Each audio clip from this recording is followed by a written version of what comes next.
Well, Merab and Still, and what a way to make your first title defense. How does it feel to still hold that belt? I feel great, and I feel like a normal day. Tough was weight cut, but now I feel great. And the training camp was tough also because I had some little injuries, and I was new champion, and it was hard like go through training camp, but I don't make excuse. I believe myself. I was saying I can go through all this, and I have to prove everyone wrong. You saying that this is a normal day is like the most Merab thing I think I've ever heard you say. It's just a normal day. No big deal, 25 minutes. But some of those injuries, though, actually, there was an injury on your leg that kind of surfaced on social media. What was that injury, and did it affect the way you prepared for this fight? Yeah, I got a big injury. No, I would say big cut on my leg.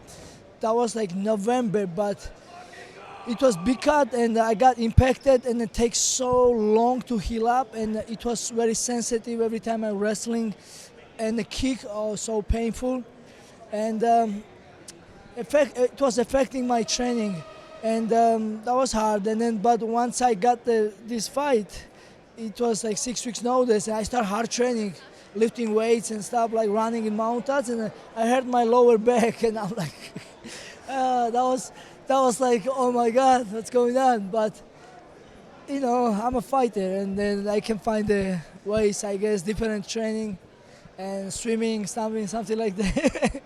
No jiu-jitsu, but whatever. Yeah, but it's all good.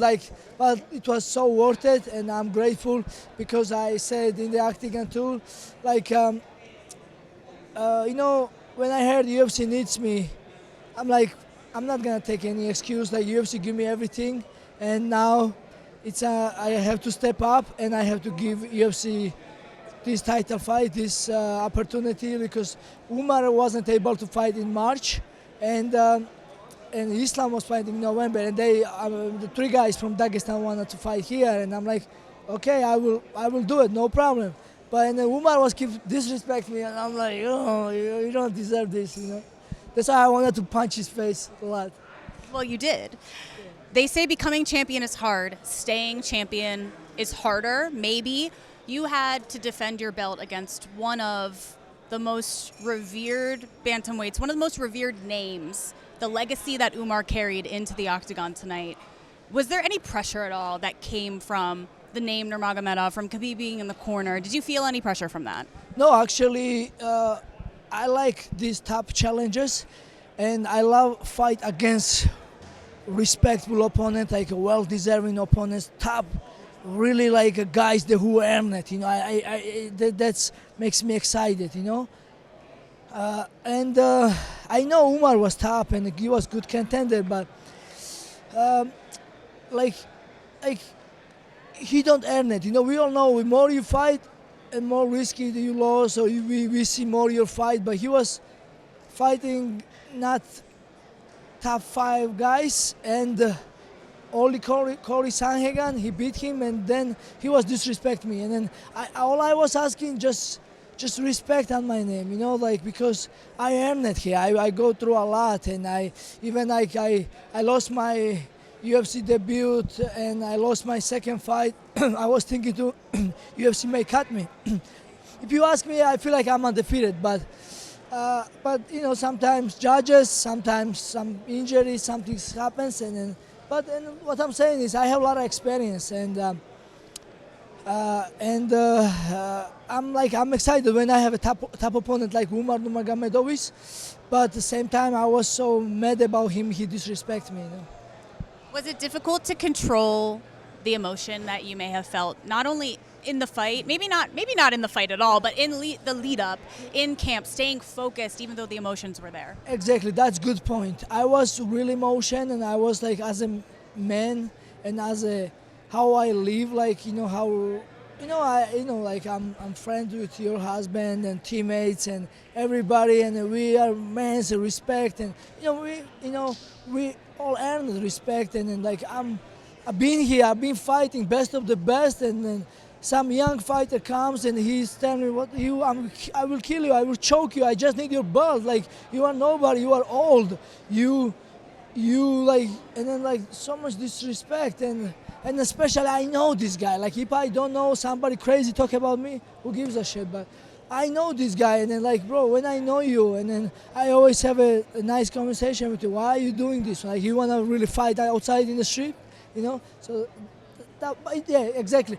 It was, as a person, it was hard to deal with, but with the fight, I'm a professional fighter. You know what I'm saying? And then I'm never gonna. I don't know. Maybe, but I don't think it's gonna affect my fighting this like this. But as a like to go sleep early, to live normal life, it was affecting because I look like a social media like a stupid.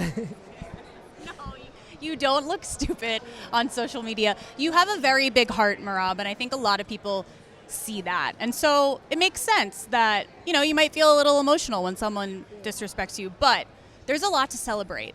But I wanted to add one more thing. You've surpassed George St. Pierre for the UFC record for most takedowns. 91, in case you were wondering. I'm pretty sure 30 of them came from one fight. When you think of your legacy that you're building every time you fight, but that one specifically will be very hard for other people to pass. How's it feel? Thank you so much. I just found out a couple minutes ago. Feels great, amazing. This is history. I'm grateful. And to break George St. Pierre's record, it's beautiful. And now a lot of people will respect me, and that's all I care. Like, long as I earn it, my belt, I earn it. Winning fights, I don't take shortcuts. I don't cheat. I take toughest challenges, and same time breaking the world record. And this is beautiful, and I'm grateful. And yeah, thank you UFC to give me this platform, they give me this job, they give me this best thing to drive every day, wake up and have a motivation to do this. And then I'm sure I inspire so many kids around the world, because as you know, I was just normal guy coming from small country, but I work hard, and then I make my dream come true. You thank us, but it's us who should be thanking you for everything that you do for the sport. You told me a couple of weeks ago that you wanted to maybe fight again in March and in April, in May, International Fight Week. Now that you've been through a 25-minute war, do you still want to fight next month? Or